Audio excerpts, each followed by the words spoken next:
So this is pretty cool. We've got people on site, we've got folks on Zoom, and we may have folks joining us on YouTube as well. What an amazing thing. Okay, cool. There we are.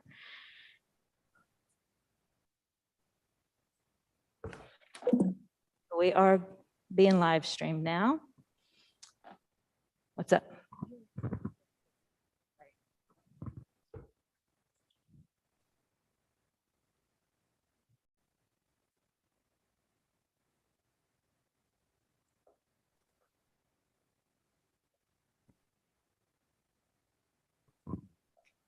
Okay, so hello and welcome everyone. I'm showing that it's at 7:01, so we're going to go ahead and get started. I do have just a couple of announcements. Of course, this is our first night in the Kadampa at the Kadampa Center on site, so it's very exciting. And so far, so good. I don't want to jinx us though. This is our first class of Samsara and Nirvana, which is module number 9 of Discovering Buddhism. And Steep will be our instructor tonight. And as far as anything else goes, once you have registered for DB, you should have received an email with the information on how to access course materials. That information is already posted there, the information sheet. And then if you are interested in doing the homework assignments, homework will be posted there probably at some point later on tonight. And so I think that's all of the announcements I have. I didn't really have a lot. And of course, there is always lots and lots continuing to happen as we bring on more and more on-site opportunities. So keep an eye on the calendar, of course, at the website. And because as most of you know, that's my favorite place to go is the calendar.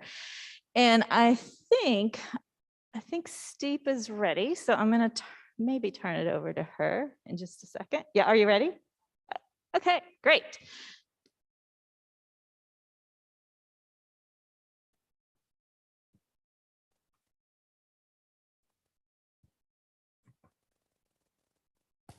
All right, thanks. Oh boy, am I out of practice? All right, welcome everybody, and thank you for coming. And we're all guinea pigs today, so give us your feedback.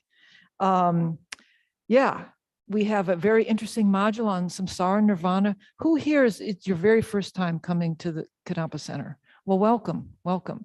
And if you don't know, what Discovering Buddhism is a series of classes in these modules that kind of build on each other, but you can come in at any point because all the material kind of blends together. And feel free to stay and talk with people afterwards. And I'll also put my email up there so you can ask me questions during the week if you feel kind of confused or anything. There's a lot of people here. We almost outnumber you all in terms of people from the center who can answer questions. So welcome.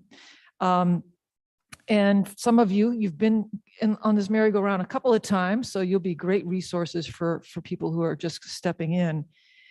And so since this is the first class in the module on Samsara and Nirvana, the first class is kind of an introduction to what we're going to be doing. Linda's going to do some announcements, and then we're going to watch this really cool introductory video that is produced by the umbrella organization which we are under, which really will sum up the topic beautifully. And then we're cutting these classes really short as we kind of test things out. So after the video, we will dive into some of the material and then meet up next week, keep on going. So I think I'll turn it back over to you. Okay, thanks, Steep. One thing I did want to mention that I forgot to mention a moment ago is that if there are any technical glitches, if you can't see or hear or something is happening that is not right, just put that in the chat if you're on Zoom. And of course, if we're in the Kadampa, hopefully I'll be aware of that. And if you're on YouTube, you can put it in the chat as well. And please do use the chat for any questions or comments that you might have. And that's for Zoom and or YouTube participants as well. So with that, I will go ahead and try to bring up our video that we're going to watch. So bear with me for just a moment.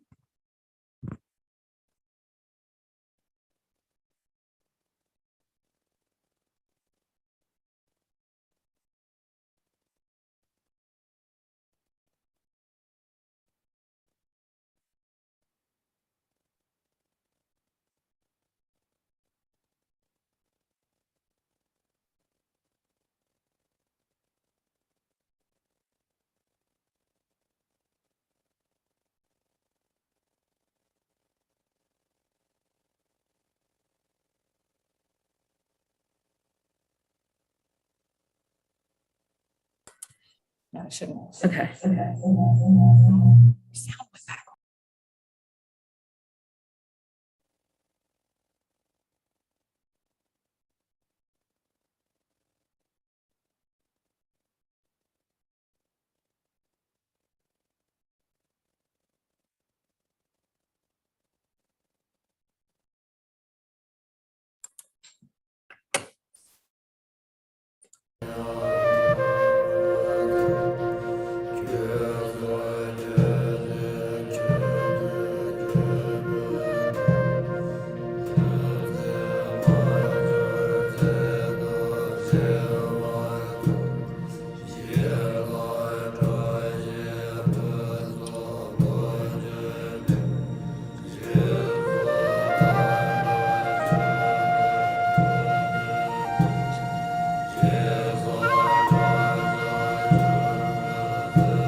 We normally think things exist the way they appear, that impermanent things are permanent, and that we can find happiness through trying to control the external world to satisfy our desires.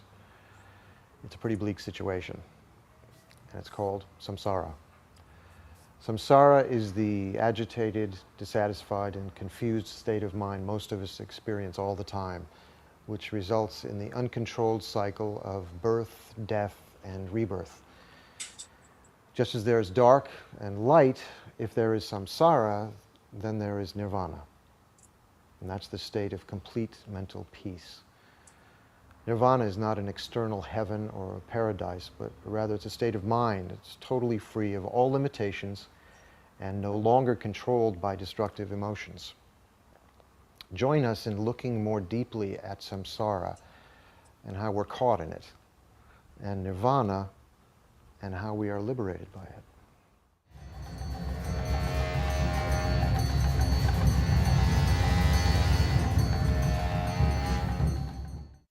Samsara and Nirvana.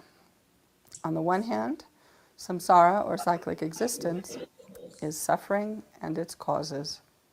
On the other end of the spectrum, there's nirvana, complete freedom, complete liberation from that suffering and its causes. Our current situation is that we're in cyclic existence, in samsara, and where we want to go is nirvana, complete freedom. But there's no way that we can get there without an intention to do so, without a strong motivation. So before listening to the teachings, right now, generate a strong motivation in your own mind to learn as much as possible about both samsara, our current situation, and nirvana, where we want to go, in order to be able to achieve that freedom for the benefit of all sentient beings as quickly as possible.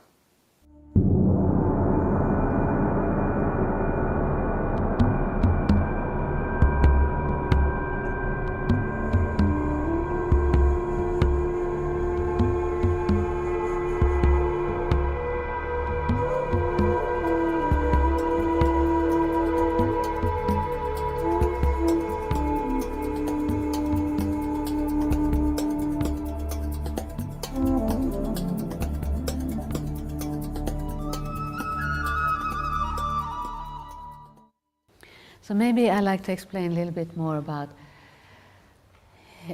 to get a real idea of what samsara means, the depth of samsara, so that one can begin to feel compassion for oneself and a feeling of what is the meaning of renunciation, that, yeah.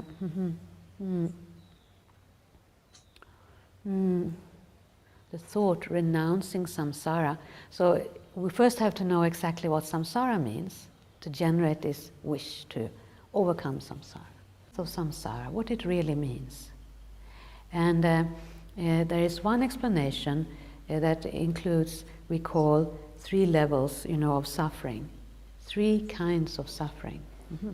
So I'd like to explain this first. Yeah, the first one is called suffering of pain. And that includes all the ordinary pains, physical pains, sickness, hurt,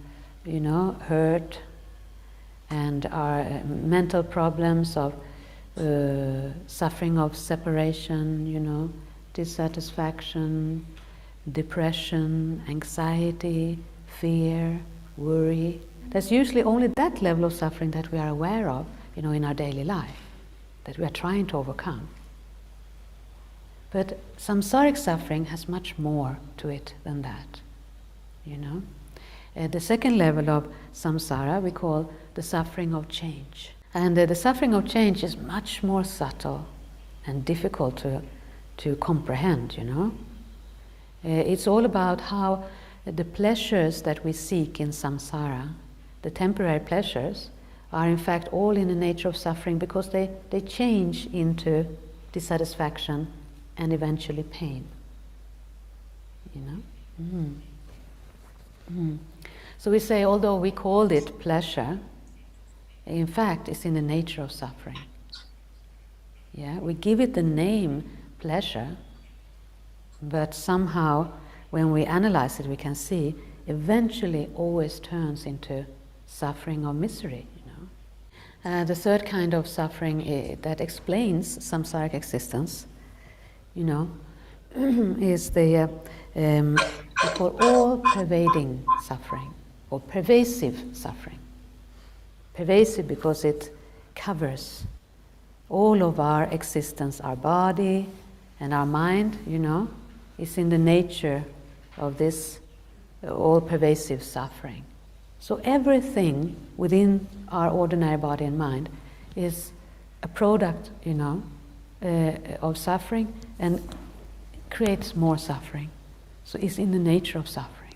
When we understand these levels of suffering, we can look at samsara and see the faults of samsaric existence.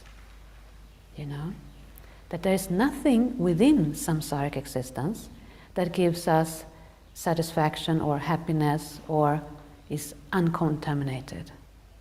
But if we meditate on it, we can start to develop disgust with samsaric suffering, especially when we realize that we have the potential to be free.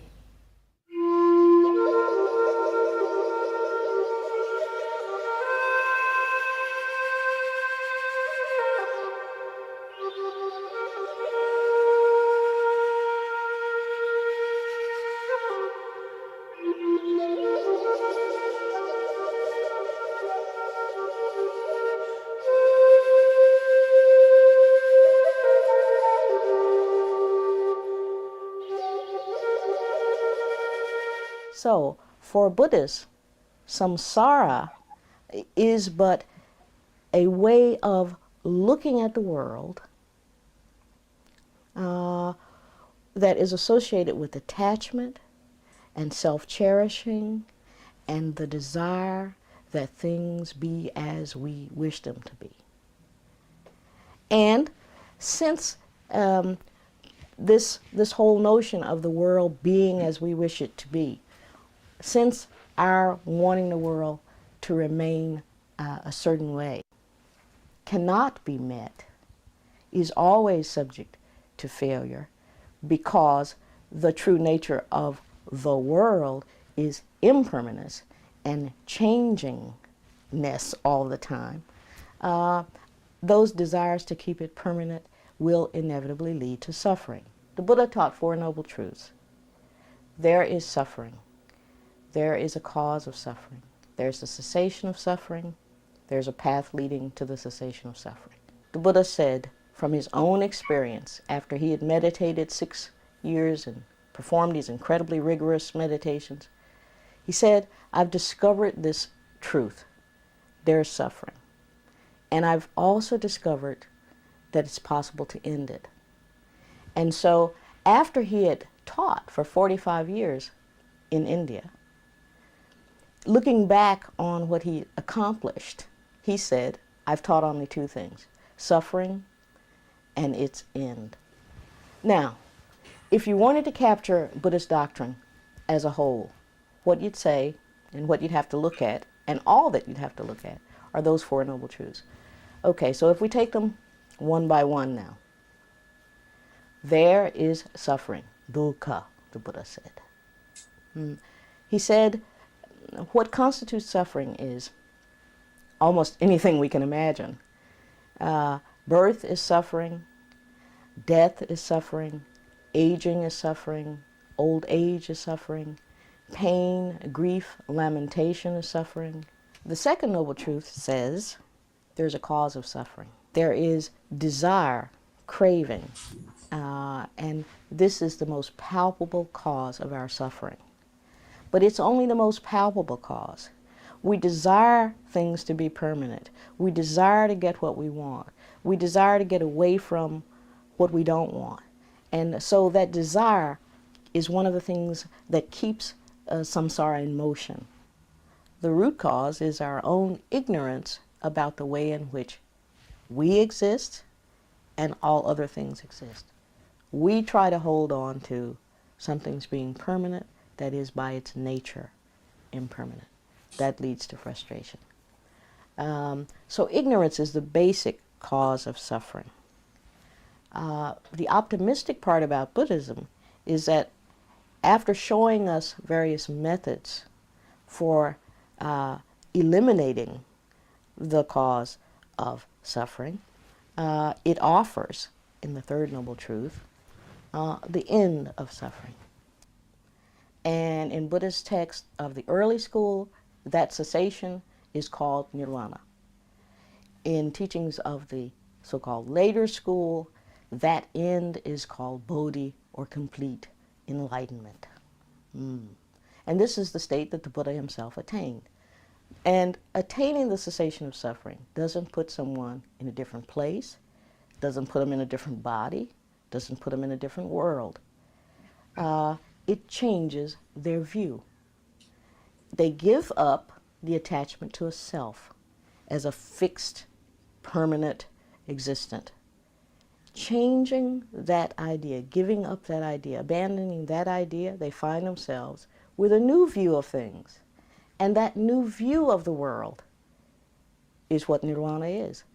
It's not something else. It's not something apart from us. We have that potential within us to see it that way. If our ignorance is what causes suffering, then our own insight and our own wisdom is what will cause it to cease. So Nirvana, as the third noble truth, is held out as the possible end.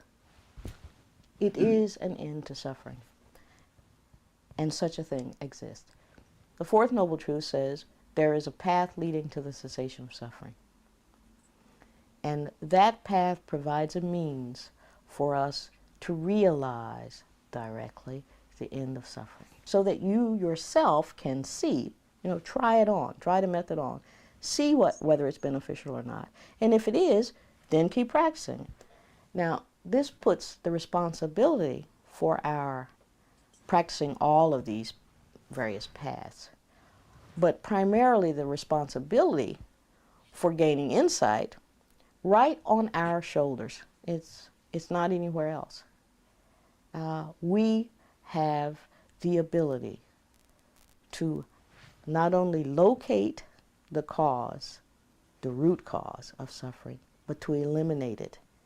We have that responsibility ourselves. It's not to be found in the outside world. It's not put in the hands of anyone else, any deity, or any guru, any teacher. It is totally up to us. The Buddha himself said in a scripture that were it up to me, then samsara would be empty. If I could do it for you, samsara would be empty. But I can only show you the way. You yourself have to practice. You yourself have to try it out. You yourself have to investigate. You yourself have to sit on that cushion and meditate.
So in any case, the point is that when we think about liberation, we should not have the notion that it exists outside somewhere as a kind of a physical plane or physical domain. Rather, liberation has to be understood in terms of one's own quality of mind or state of mind. And we spoke about the presence of natural nirvana, the natural purity in all of us, which serves as the basis. And on that basis, when all the obscurations and the afflictions are eliminated, that is the true nirvana, that's the true liberation. And when you go deeper in your understanding of the nature of liberation or moksha, then we can understand it in terms of the ultimate nature of one's own mind. The ultimate nature of one's own mind at a stage when all the afflictions are eliminated, that is the liberation, that is moksha. So we find that actually in the final analysis, it is our ignorance and fundamental misconception of the ultimate nature of reality that lies at the root of our samsaric existence, that lies at the root of our unenlightened existence.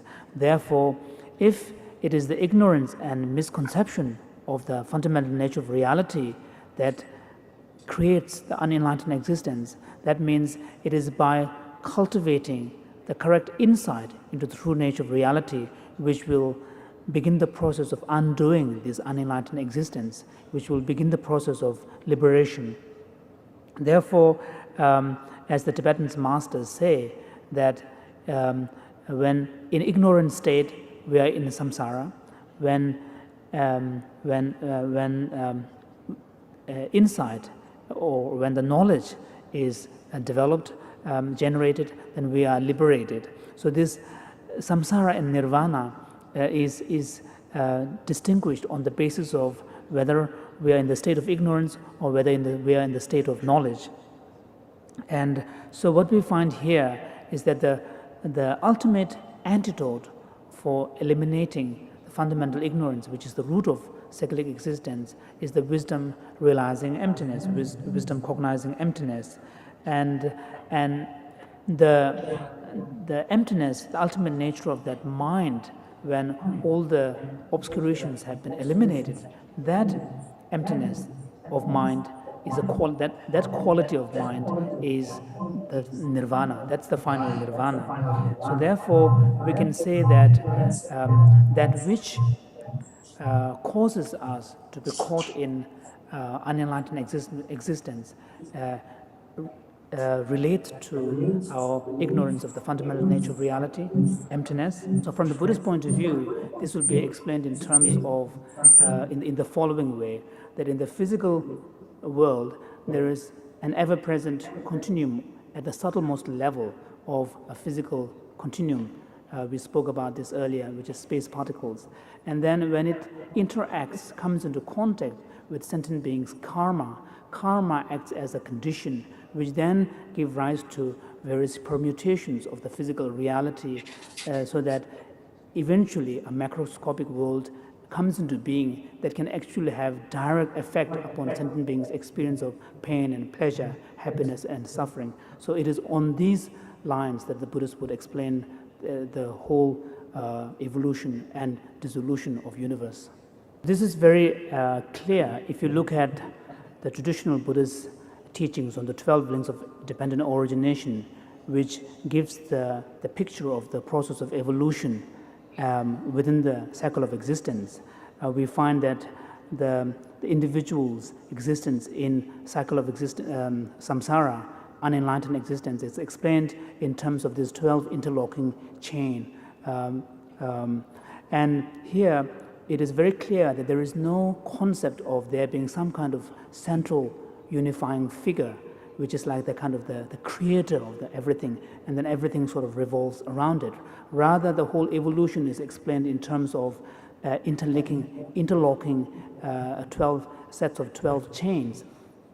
So the point of interlocking is that when, for example, one cycle of 12 links is in progress, before that entire cycle finishes, another cycle is already set in motion, so that while, for example, when you are already experiencing the consequences within 12 chains, already ignorance and the karmic actions and so on, which is part of another cycle, is already set in motion. So in the teachings on the 12 links, the Buddha teaches us that the two sets of 12 links, a cycle of a chain of 12 links. One is the evolution within the evolution of an individual within the unenlightened existence, starting from ignorance, karmic volitional acts, consciousness, and so on. Then he also explains to us another cycle where the cycle is reversed, which then gives us the reversal process where the process of enlightenment is explained. So by eliminating, by bringing to an end ignorance, then the volitional acts are prevented. By preventing volitional acts, consciousness is prevented, and so on. So the reversal process of unenlightened existence is also explained.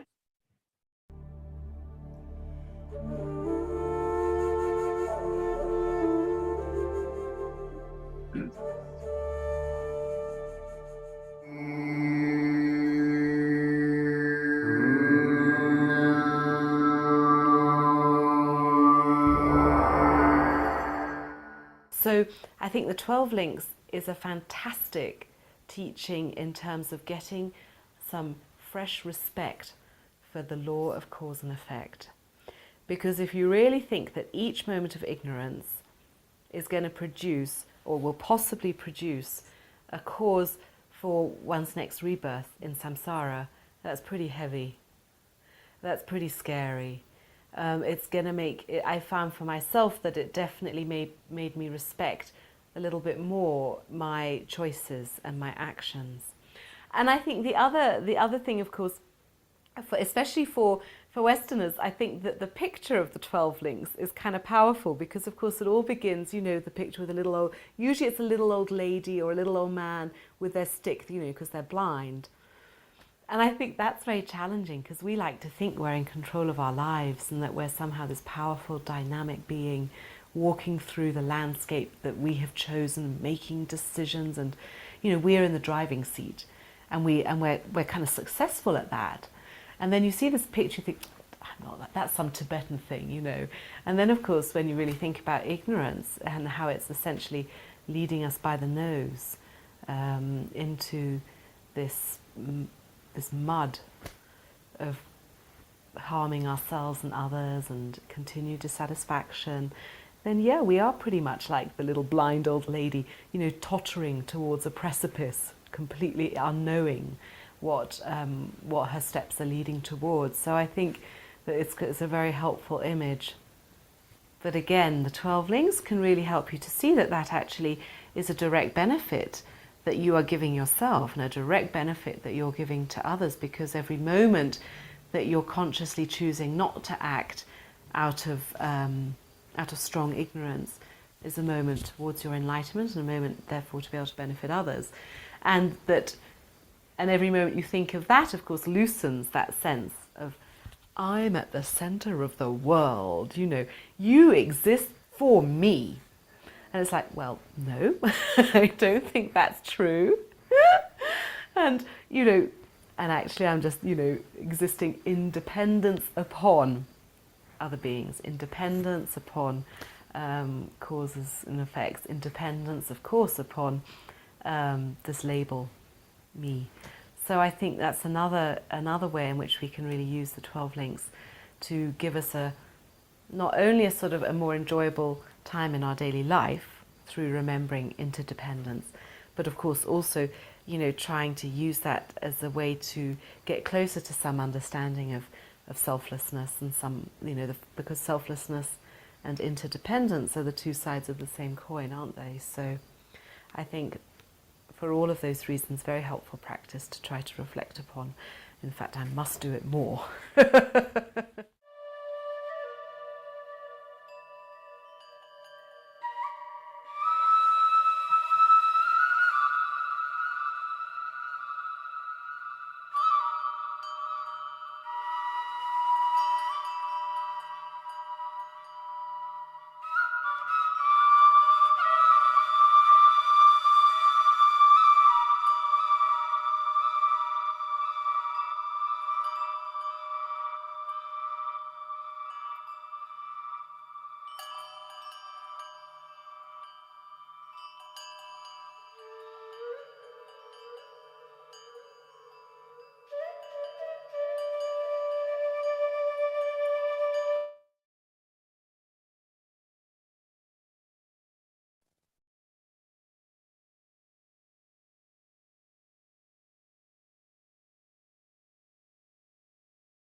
A poll?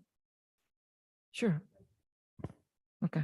And oh, thanks, Chris. We're gonna hit the lights back there. And so for, not to jump into a completely different thing, but I meant to do this earlier. I have a poll for the folks that have joined us on Zoom. It's a 1-question poll. And I'm going to launch it now. So for those of you that are on Zoom, if you guys can go ahead and answer this question.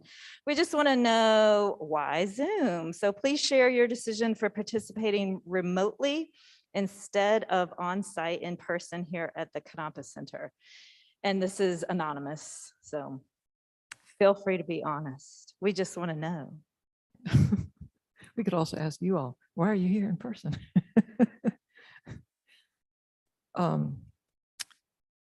So that video summed up a whole lot of stuff that we're going to be talking about in this course. We'll go into greater detail about some of the things that were mentioned. Should I go on? Should I just go on or okay. Okay. Thanks, everyone. I could have guessed those results. So any questions from the video before we move on?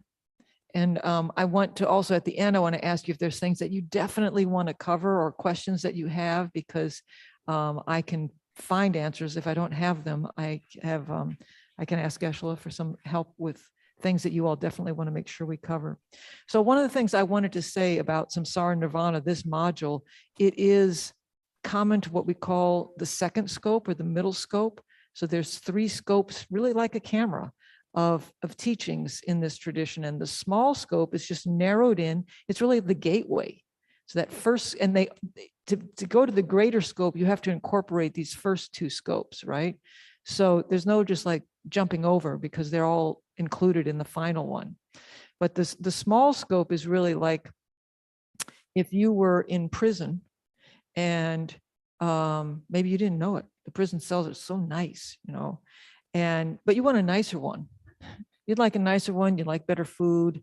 You kind of are motivated now to take some classes and get better so that your time in prison is as good as possible.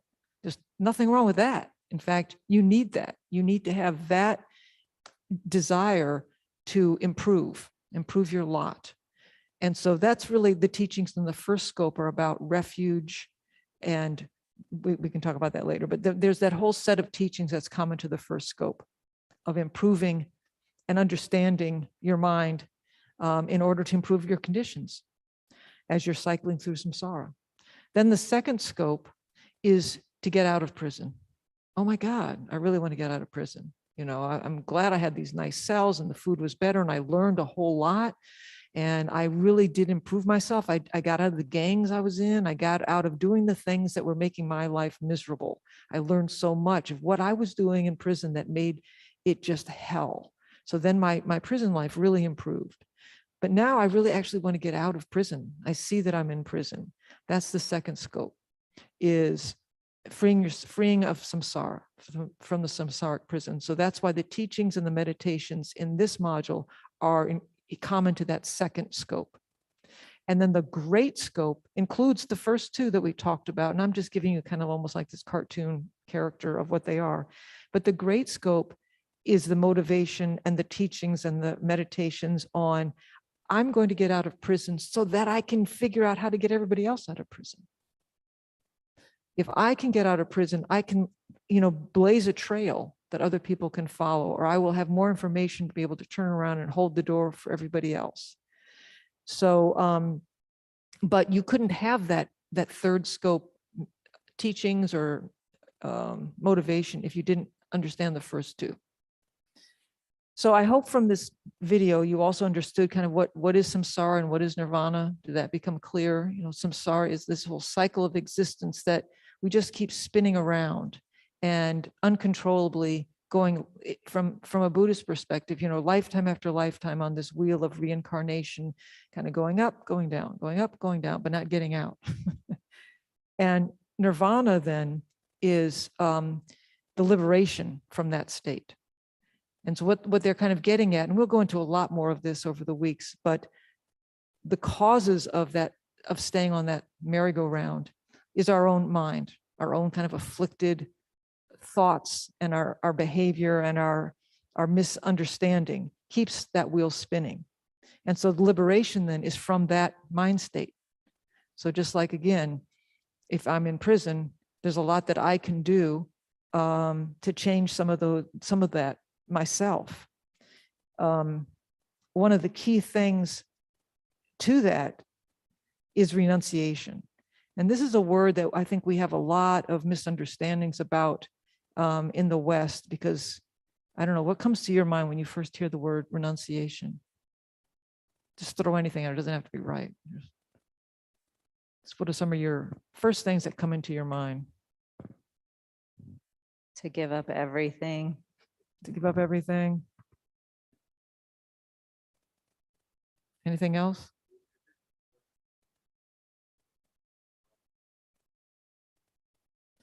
Vows of poverty, chastity, and obedience. I mean, the visual image I have is someone sitting in a cave completely alone forever. That's a renunciant, right? We've got deprivation. Mm-hmm. So the definition that I found about renunciation is the aspiration wishing to attain freedom. The aspiration wishing to attain freedom. So you're in prison, and renunciation would be like, again, imagine this is like samsara is this it can be this very beautiful prison. I have a nice cushion, I'm eating really well, things are going nice, I'm not in a war zone, it looks pretty good. Oh, I'm in prison, so getting kind of woken up and creating that wish to get out. That's what they're saying renunciation is, because what will follow after that wish is what we're going to be talking about. But also I heard this one definition I have always loved a lot, which is renunciation is not going away from the world. It's knowing that the world goes away. It's not going away from the world. That would be, a mistaken idea of also, can you really get away? Not that easily. So it's not going away from the world, it's knowing that the world goes away. So when you know the world goes away, and things are impermanent and that things are constantly shifting, seems like it changes, and it can change your relationship to them. So a good example I like to use is when we go to hotel rooms. We're not expecting to stay. We're not upset when we leave. You know, we know this is a 1 or 2 day stay. We kind of enjoy the room, kick back, turn on the TV, get some food, whatever. We're enjoying that moment of what we have in that hotel room. We're not holding on too tightly to it. I mean, we know it goes away. We know it goes away. Nothing wrong with enjoying and being happy, but we don't cling to it because we know that it goes away. So similarly, in samsara, if we have developed this renunciation that we know the world goes away, then we're relating to it very differently. I've told some of you have heard this story before, but it just really, to me, helped me understand this and so much more, because there's little Dharma lessons all around us. So my mother years ago was in an assisted living facility, and she was kind of worse off than a lot of the people there. And some of the people at her table where she ate every day were so kind. They helped feed her because she couldn't really manipulate the silverware. And I was watching this and I was telling the nurse, these people are so kind. And she said, well, the people who are here, who know why they're here, in other words, they know they have some illness or whatever, the people who know why they're here turn around and help the other people. And to me, that was just such a little nugget of samsara. So those of us who know why we're here, we're in this together, we're in samsara, we're not in, this fantastic pure land that sometimes it appears to be, that we're in this realm of samsara and we know it. That, to me, generates immediately kindness towards others, because we're all stuck in this together, right? And actually turning around and being kinder to other people and helping them through this is part of my way out. It's going to generate some of the causes to get out. But think, what I'd love for you to do is come up and see if you think of things like that this week, examples that you can share, examples in your own life of the prison that we're in, of renunciation, and just some little stories like that, because it's from our daily life that these things make sense. And these things need to be meaningful and practical in our daily life for them to really get in our bloodstream. So part of this then, part of getting out of prison, part of renunciation is really understanding suffering, which is a drag. It's like Buddha had a really difficult job because he had to talk to people about, hey, we're going to talk about suffering. But it's more like an analyst. It's more like really understanding what it is, because it can appear in so many different guises and it can trick us. And so we can forget that we can use, just like everything can be the cause of suffering, everything can also be the cause of getting out of prison. So we can use everything. So this is when they were talking about the 3 kinds of suffering. Did that make sense to you all? It's like, say I walked 10 miles to get here. I would be really tired. I probably wouldn't make it. I'd be really tired. And I would be suffering the sufferings of suffering. That's the first thing. There's the suffering of suffering. We all know that. We all, understand that. We have a pain, we have a difficulty, whatever. I'm tired from walking 10 miles. That's the suffering of suffering. Then I sit down and some of those pains go away and I feel happy. I feel the relief. But that's also a kind of suffering. They call that the suffering of change. So because things change means that they're not steady and stagnant and reliable, not stagnant, but steady and reliable. So now I've sat down and I've relieved the pain that was in my legs and I've had some water. And so my immediate suffering has been relieved and I feel happy. But if I sit here too long, I'm now going to go back to the suffering of suffering. So the suffering of change, which brought me some happiness and relieved my suffering, can turn back into number 1. So I just go back and forth between those, like, oh, it's too hot in here. Oh, wait, now it's too cold in here. Oh, no, wait, it's too hot in here. And so we just keep, we're trying to find that middle balance. I mean, we're all doing that. It's this part of this life. Then the third one is the all pervasive suffering. And that's really more about like why we even have any of these sufferings. It's a little more complicated, because it's, even when things are equal and easy peasy and we find some equanimity, there's these other two sufferings just right around us all the time. They haven't gone away, right? So I haven't sat here too long. I haven't been walking 10 miles. I feel pretty good, but that could change at any minute. So, and why?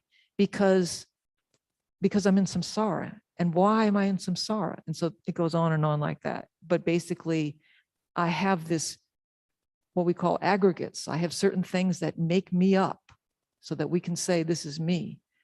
And all of those things together create this potential for all this suffering. So it gets really complicated. We're not going to go there right now.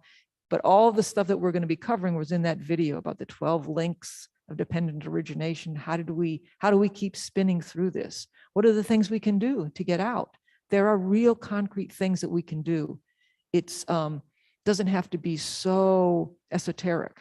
There are things that we can do, and that's what we're going to be talking about, is some real concrete things.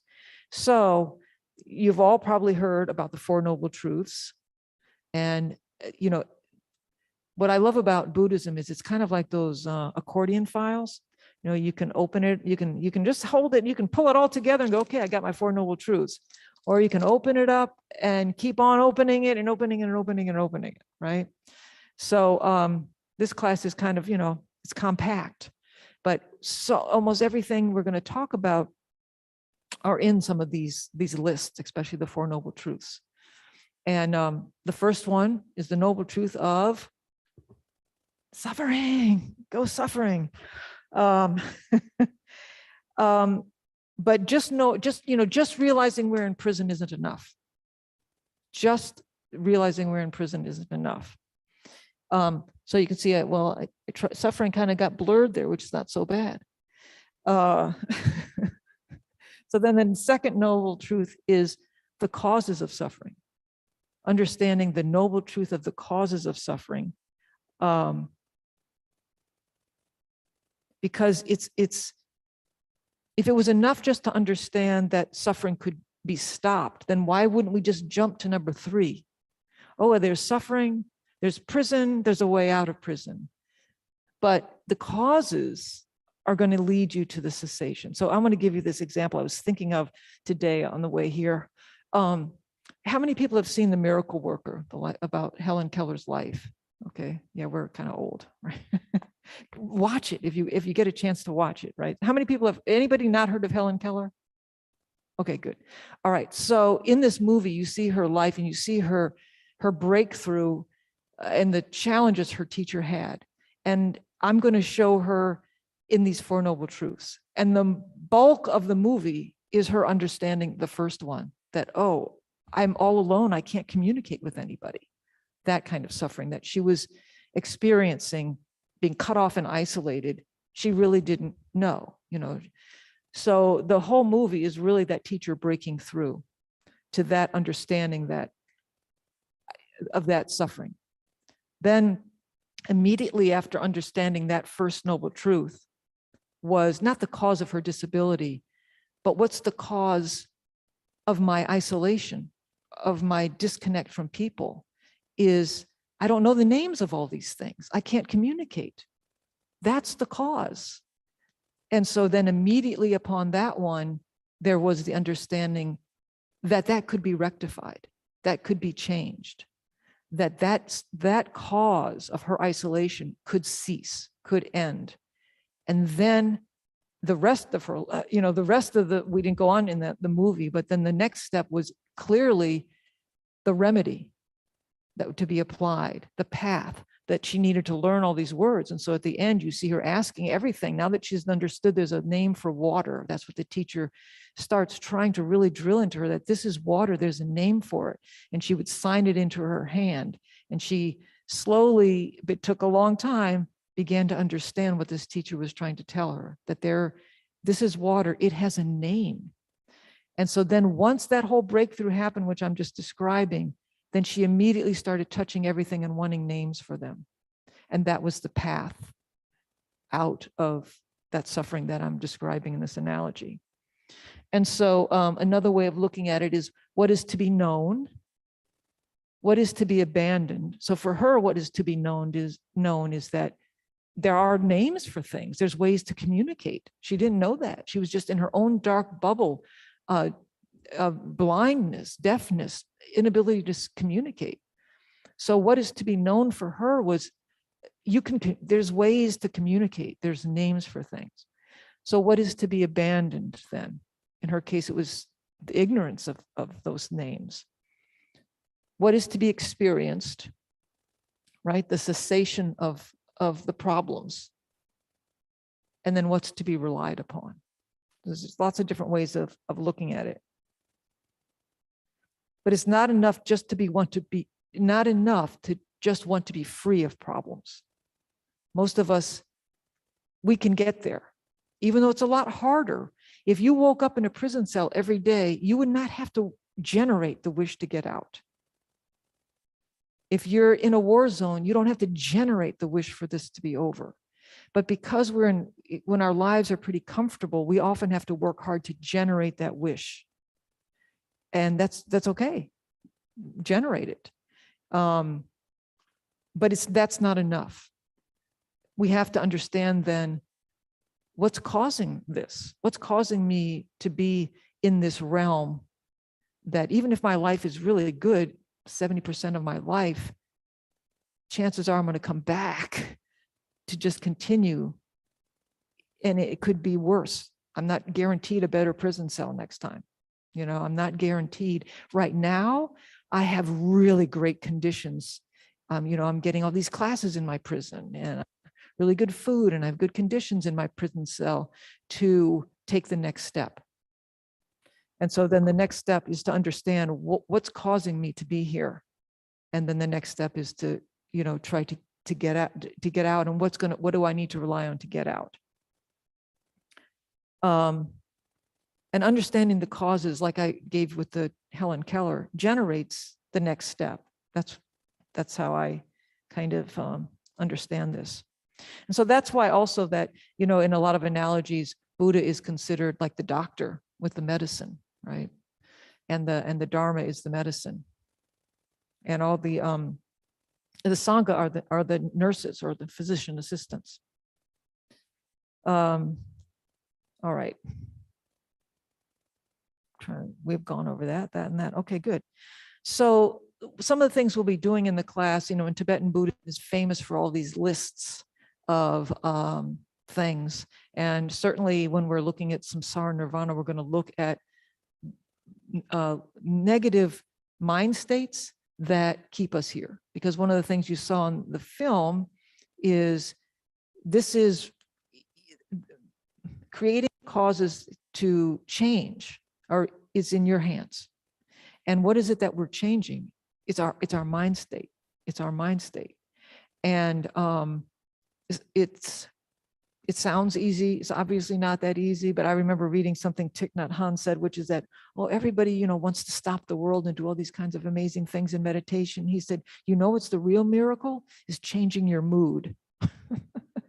If you can change your mood, that's a freaking miracle. And so what I would suggest you all do for homework is to think of a mood that you want to change. What's a mood that you're sick of? I mean, none of us run around like, I can't wait till the next time I get jealous, or I can't wait to get angry. It feels so good. No. So what's a mood? And I would suggest, so think of that mood. Anger is a pretty common one. We lose our patience or we're irritated.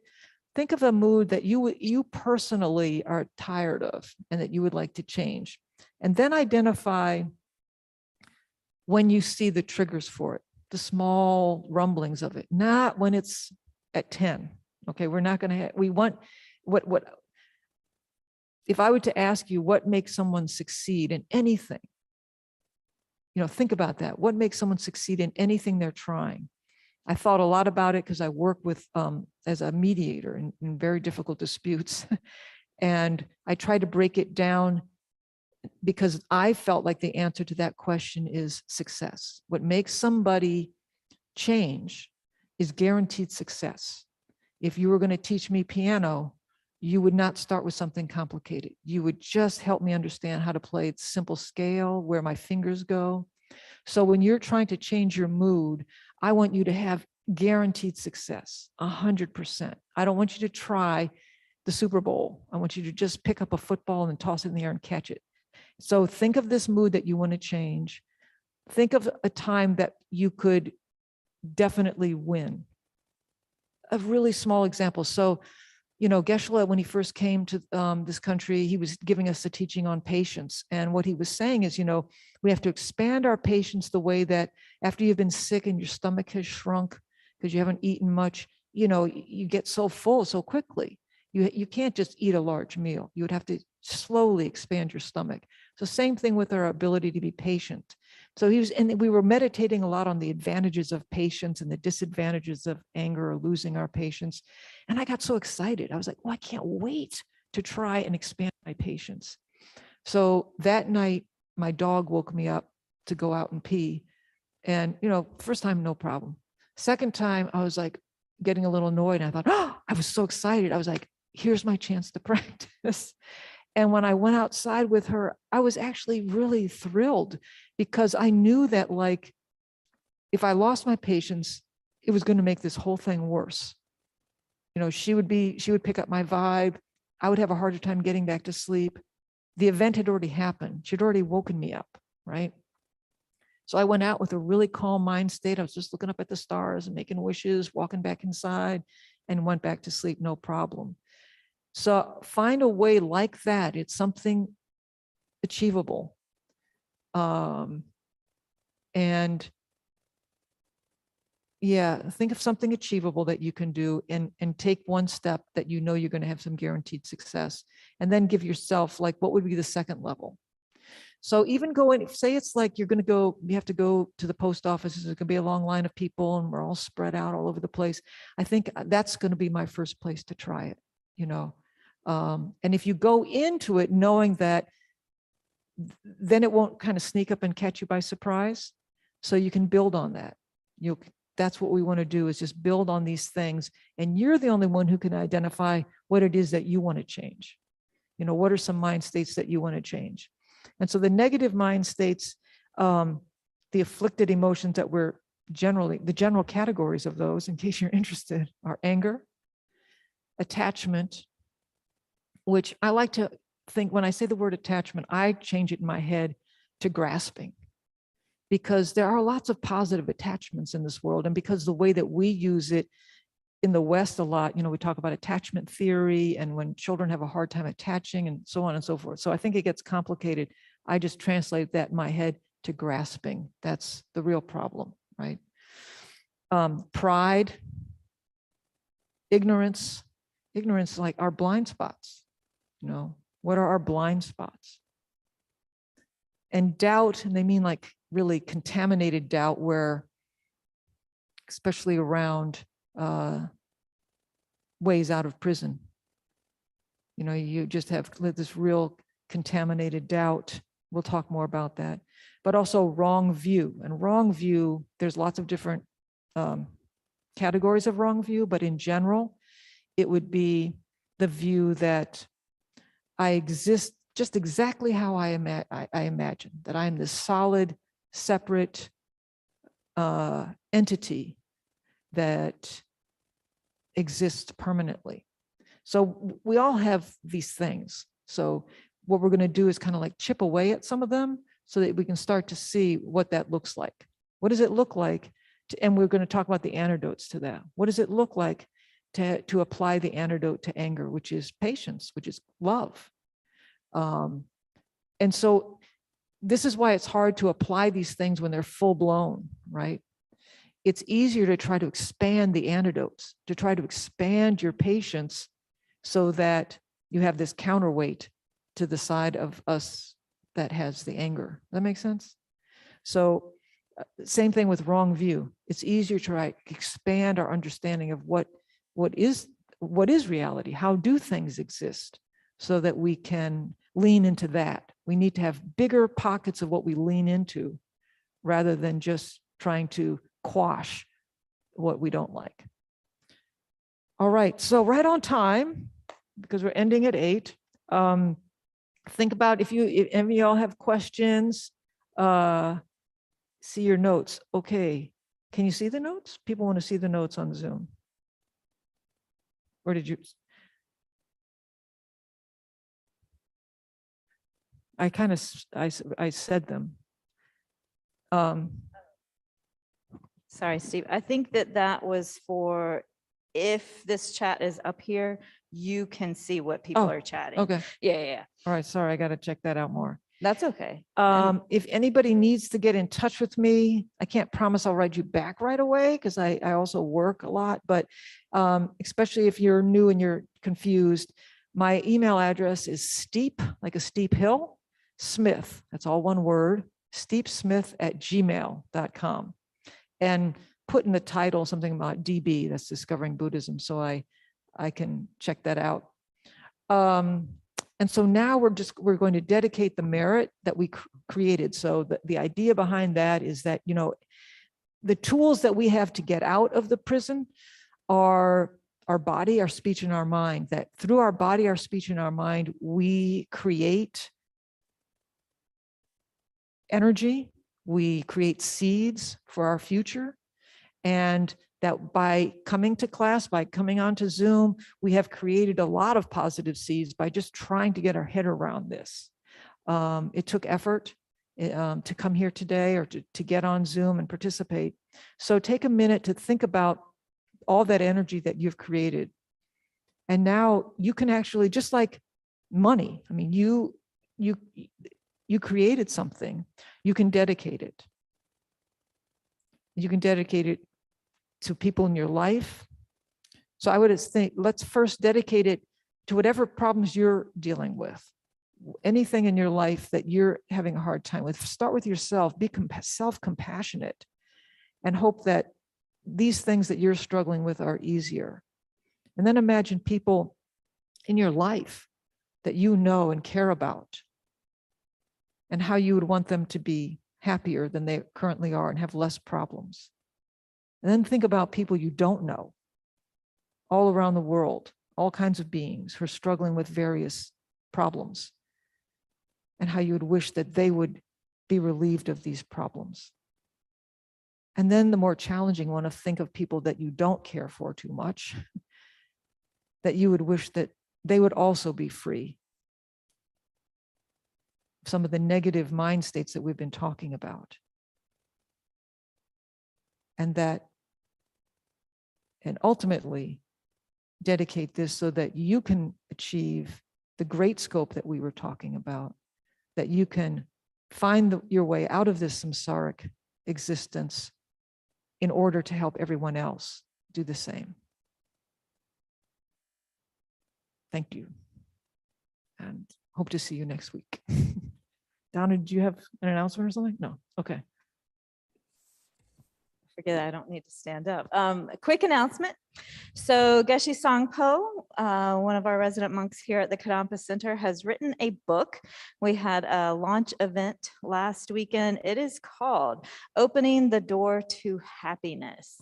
Oh, here, actually, let me remove the spotlight here. Put it on me. Okay. All right. Okay. So Opening the Door to Happiness by Geshe Sangpo. And for those of you who are on site here, there are free copies out in the lobby, so be sure to pick one of those up. Those of you who are on Zoom, maybe you can stop by someday and grab a copy. And also there are some free Kadampa Center coffee mugs out in the lobby as well. And again, I want to thank everyone, whether you are participating on site, yay, or on Zoom or on YouTube. Thank you so much. I feel like tonight went really well. Hopefully you do too. And thank you for all the volunteers. We've got Chris and Jen and Aaron who's done so much. And Steve, thank you for your teaching. The homework will be posted on the Discovering Buddhism materials site. Access that there. It'll be later on tonight. Feel free to email either me or Steve questions if you have any, and we will address those in the coming weeks. All right, thanks everyone. It's good to see you all. This was a lot of fun. Thank you. Thank you, Steve. Thank you, Linda. Thank Thank you, you. Linda.